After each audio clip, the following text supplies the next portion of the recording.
Mais uma aula de ciências começando e daremos continuidade hoje ao estudo do sistema digestório. Bem, o sistema digestório, como já vimos, são formados pelos órgãos anexos, indicados aqui em vermelhos, são eles as glândulas salivares, o fígado, a vesícula biliar e o pâncreas, e também o tubo digestório, que está indicado aqui em preto, formado pela boca, faringe, esôfago, estômago, intestino delgado, delgado significa fino, intestino grosso e o reto, e também o ânus, que não está indicado aqui nesta imagem. Então, pelo tubo digestório passam os alimentos. Só que à medida que o alimento vai passando pelo tubo digestório, ele vai sofrendo transformação. Já nos órgãos anexos não passam alimentos, mas produzem substâncias importantes para o processo de digestão. Por isso que são chamados de anexos. Já vimos o processo de ingestão no vídeo anterior. Quem não viu, vá lá no playlist e localize ali a última aula, o último vídeo e reveja ali, tá certo? E hoje veremos a digestão, a absorção e a eliminação. Etapa da digestão.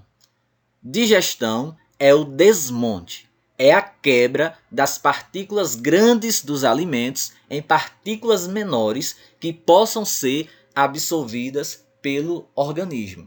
Eu explico. As partículas que formam os alimentos são grandes e não podem ser absorvidas pelas células do organismo. Essas substâncias precisam ser desmontadas, ou seja, quebradas, transformadas em substâncias menores, para ser possível a absorção dela pelo organismo. Esse processo de desmonte, ou seja, quebra de substâncias maiores em substâncias menores, é o que chamamos de digestão.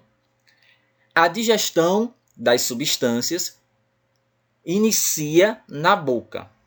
A digestão tem início na boca e continua por todos os órgãos do tubo digestório até chegar ao intestino delgado. Então, o amido, que é um tipo de carboidrato, ele já começa a ser digerido na boca e continua o seu processo de digestão até chegar ao intestino delgado. Todos os alimentos percorrem esse tubo aqui, formado pela boca, faringe, esôfago, estômago, intestino delgado e intestino grosso, até chegar aqui no ânus e ser eliminado. Então, observe que é como se fosse um tubo, sendo que o tubo às vezes está estreitinho, como é o caso aqui do esôfago, e às vezes está bem largo, como é o caso aqui do estômago. Às vezes aqui está estreitinho, como o intestino delgado, e às vezes bem largo. Mas é um tubo só, tá certo? Um tubo único. Enzimas digestórias. Enzimas digestórias são substâncias que promovem a digestão dos nutrientes. Ou seja, para que um nutriente seja digerido, é necessário a existência de uma enzima que digira ou que faça a digestão desse nutriente. Como é o caso aqui, dessa substância aqui. Vamos imaginar que aqui seja um lipídio, um tipo de óleo. Esse lipídio é chamado de substrato. Substrato é a substância que a enzima vai digerir. Olha só, aqui a gente tem a enzima. Observa que o encaixe da enzima é semelhante aqui, ao formato do substrato, do lipídio. Quando ocorre a união ou a formação do complexo entre enzima e substrato, aquela enzima, que aceitou ali aquele substrato, que recebeu aquele substrato, que se combinou com aquele substrato, vai ser digerida, ou seja, vai ser quebrada, desmontada, formando aqui dois produtos diferentes, que são os ácidos graxos e os gliceróis, ok? Então, observe que para um lipídio ser digerido, ou seja, ser quebrado, foi necessário a ação de uma enzima. Essa enzima digere lipídio. Ela não pode digerir proteínas e carboidratos. Por quê? Porque para cada tipo de nutriente vai existir um tipo de enzima específico, ok?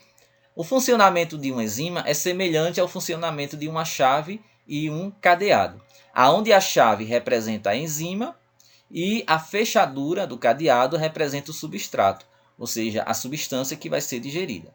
Para abrir o cadeado, é necessário a chave específica, ou seja, não é qualquer chave que abre uma fechadura, tá certo? Então, da mesma forma, é uma substância, é um substrato. Não é qualquer enzima que vai digerir um substrato. Apenas a enzima específica ou a chave específica vai servir para digerir aquele substrato, ou no caso aqui, abrir a fechadura ali do cadeado, ok?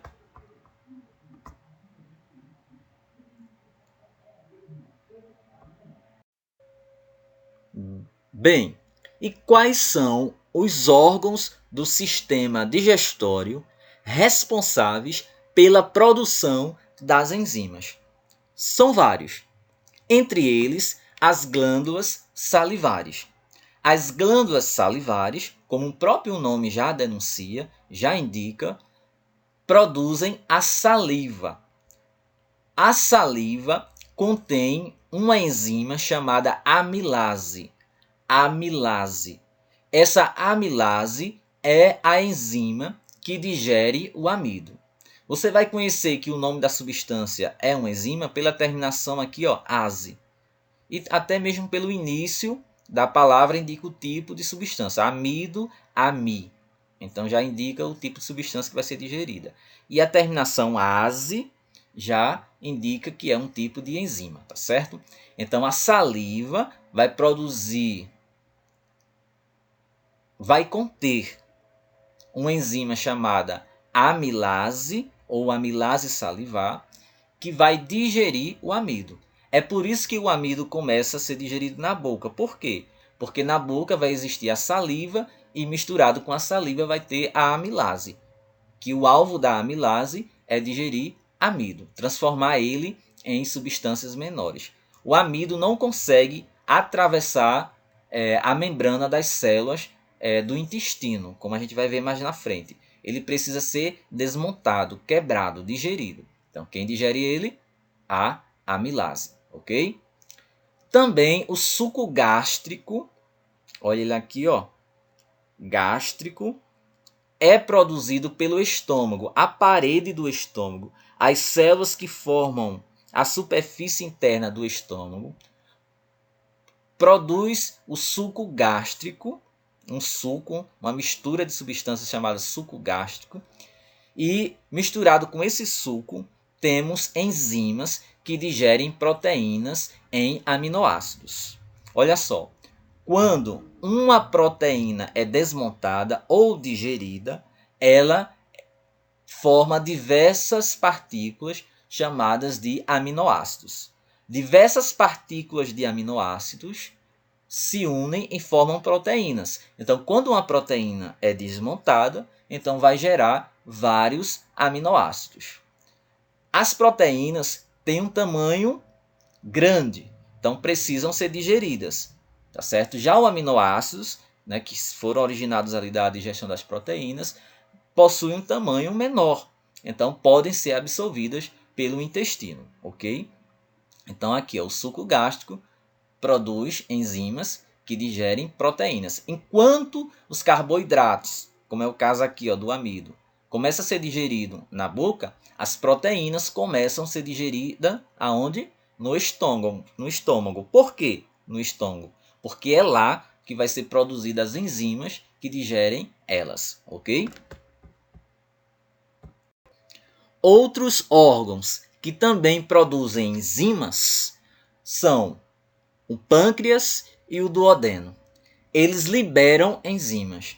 Essas enzimas atuam em conjunto e completam a digestão do amido, do açúcar da cana, das proteínas e dos lipídios em partículas menores, que o corpo pode absorver, como já vamos falando aqui várias vezes, ok? Sempre o amido, o açúcar da cana, a proteína e os lipídios possuem um tamanho grande e precisam ser quebrados, ou seja, digeridos em partículas menores que podem ser absorvidos. O objetivo aqui é sempre ser absorvidos. Olha aqui, o pâncreas, essa região amarela aqui, é o órgão anexo ao tubo digestório, chamado pâncreas, e ele libera aqui, esse pâncreas produz muitas substâncias.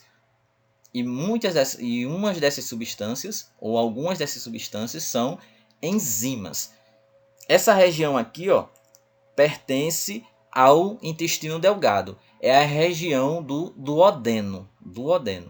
Tanto a parede do duodeno quanto o pâncreas produzem enzimas que vão facilitar a digestão aqui, que vão promover, a digestão aqui dessas substâncias aqui destacadas, ok? Então aqui é o intestino delgado. O início do intestino delgado é chamado de duodeno. Olha aqui a palavrinha aqui, duodeno. E é lá no duodeno que finaliza-se o processo de digestão. Começou na boca e agora termina aqui no duodeno. E daqui por diante, vamos ver o que é que acontece com o alimento. Você já deve ter notado que o óleo não se mistura com a água. Quando a louça na sua casa está oleosa, você utiliza o detergente para dispersar, para espalhar, para dissolver ali aquele óleo contido na louça. Óleos e gorduras são lipídios e lipídios não se misturam com água facilmente. Então o que é que acontece? Para dissolver o óleo e a gordura da louça, se utiliza sabão ou detergente. Pessoal, nós também ingerimos na nossa alimentação óleos e gorduras. O óleo e gordura, por não se misturar com a água contida no nosso sistema digestório, tem ali uma dificuldade de ser digerido. As enzimas que digerem óleos e gorduras vão ser quase que impedidas de fazer o seu trabalho, de realizarem seus trabalhos. As lipases, que digerem os lipídios, têm uma certa dificuldade em digerir os lipídios, porque os lipídios não estão ali misturados, espalhados ali com a água, ou disperso na água ali do tubo digestório. Aí é que entra uma substância muito especial chamada bile. A bile é uma substância produzida pelo fígado. Olha o fígado aqui, pelo fígado. E armazenado na vesícula biliar. O fígado produz a bile e a vesícula biliar armazena essa bile. A bile, ela emulsifica. Emulsificar é o mesmo que dispersar, espalhar. Então, a bile emulsifica os lipídios na água, facilitando o trabalho das enzimas que digerem lipídios, ou seja, as lipases. Repito, como os lipídios, que são óleos e gorduras, têm uma dificuldade de se dispersarem na água, então a bile faz o mesmo que o detergente faz ali quando se está lavando a louça. A bile, produzida pelo fígado, vai emulsificar. Significa dizer que vai dispersar as gorduras e o óleo contidos ali na água do sistema digestório, no caso aqui, no duodeno, tá certo? E facilitar ali o trabalho dos lipídios. Fica mais fácil dos lipídios reagirem com as enzimas, serem digeridos pelas enzimas, se esses lipídios estiverem espalhados ali na água, dispersos ou emulsificados ali na água, certo?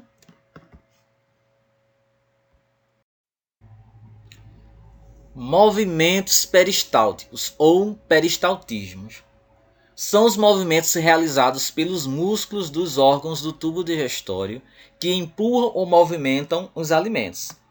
são movimentos involuntários. Olha só, aqui a gente tem a representação do esôfago e os músculos, olha aqui, os músculos do esôfago empurram, olha aqui, ó, ele se contrai aqui, ó, empurrando o bolo alimentar em direção ao estômago. Olha aqui, ó. Ele aperta essa região, aí quando ele aperta essa região, o alimento vai abrindo aqui, ó, caminho e vai descendo e assim por diante. Esse movimento aqui não depende da nossa vontade, ok? Significa dizer que mesmo que você esteja de cabeça para baixo, o seu esôfago vai empurrar o bolo alimentar para o estômago. Olha aqui, ó, a boca. Então você, depois que para engolir depende da sua vontade. Você que decide engolir ali o bolo alimentar. Mas depois que ele sai da boca, entra aqui, ó, na faringe, dali por diante, quem empurra o alimento em direção ao estômago são os movimentos peristálticos, são os músculos do esôfago. Os movimentos peristálticos não são realizados apenas pelo esôfago, mas também pelo estômago e pelos intestinos, intestino grosso e intestino delgado, tá certo? Então o que é que acontece? No estômago, esses movimentos saculejam, movimentam o líquido aqui, ó, o bolo alimentar, na água aqui, ó, e no suco gástrico, tá certo? Então, à medida que o estômago está saculejando, está se movimentando graças aos movimentos peristálticos, então isso faz com que o alimento aqui seja misturado com as enzimas. E ocorre o mesmo também no intestino delgado e no intestino grosso, tá certo? Esquema da digestão e absorção. Olha só. Proteínas, amido, açúcar de cana, óleo e gordura são substâncias que apresentam um tamanho grande. Logo, precisam ser digeridas para depois serem absorvidas. Quando uma proteína é digerida, ela vai formar pequenas unidades chamadas aminoácidos. A digestão de proteínas tem como produtos aminoácidos.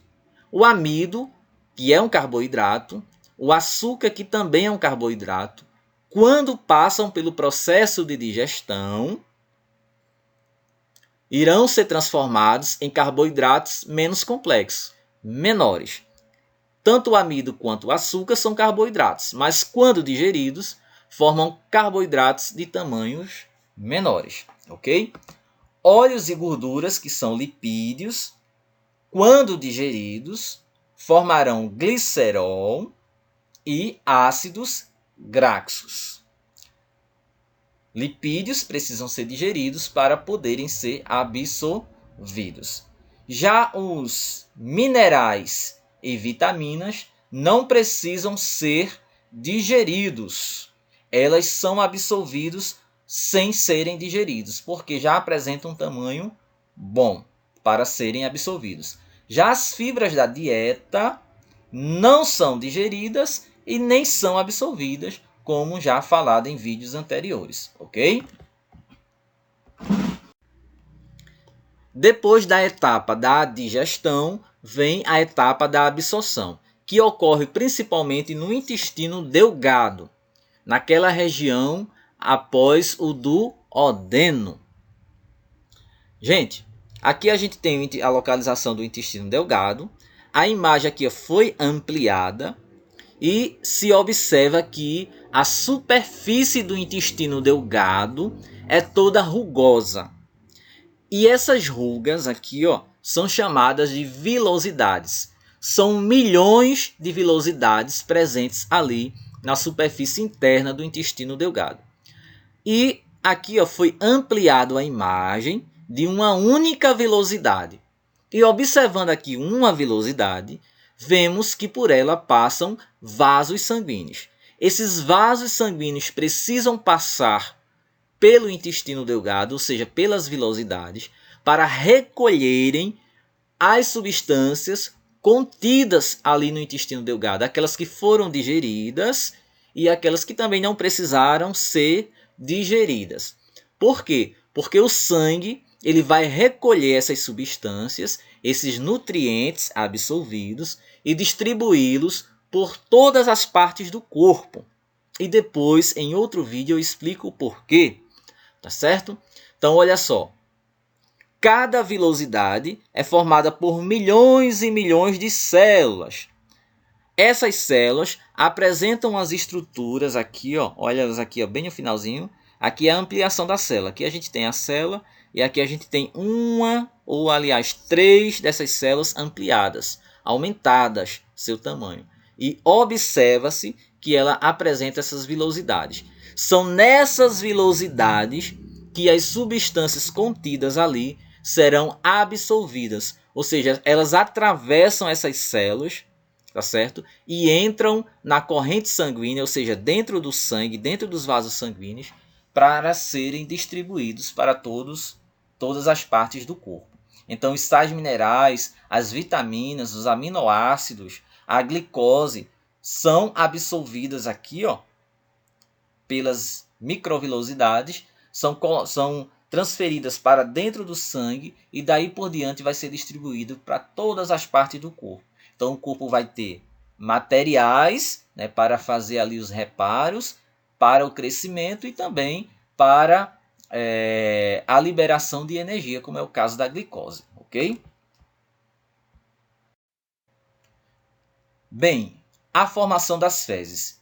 Tudo aquilo que não foi absorvido pelo intestino delgado, como é o caso do restante de água que conseguiu passar ali pelo intestino delgado, e também os materiais não digeridos, como é o caso das fibras alimentares, né, ou as fibras da dieta, passam para o intestino grosso. Lá no intestino grosso, parte daquela água é absorvida e os materiais não digeridos formarão o bolo fecal. Sais minerais também são absorvidos ali no intestino grosso, tá certo? Esse órgão tem essa importância de permitir a absorção de água, sais e também formação de fezes, entre outras funções, como é o caso aqui. Ó. Lá existe a flora intestinal que produz vitaminas K e B12. Ok? Finalmente, temos aqui a etapa da eliminação, que é a etapa final do processo de digestão. A eliminação é a saída das fezes, é chamada de evacuação. A evacuação se torna mais rápida quando há uma dieta rica em fibra, ou seja, quando você se alimenta de alimentos ricos em fibras, como é o caso de frutas, verduras e legumes.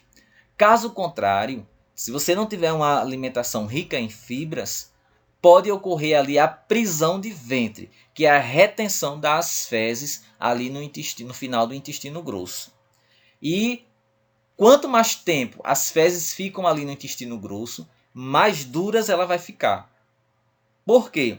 Porque mais água vai ser absorvida, então mais seca ela vai ficar. E vai ficar difícil de evacuar, ou seja, de serem eliminadas, tá certo? Uma dica aqui, ó, também é não fazer força ou esforço para evacuar, deixar que seja eliminado naturalmente, tá certo?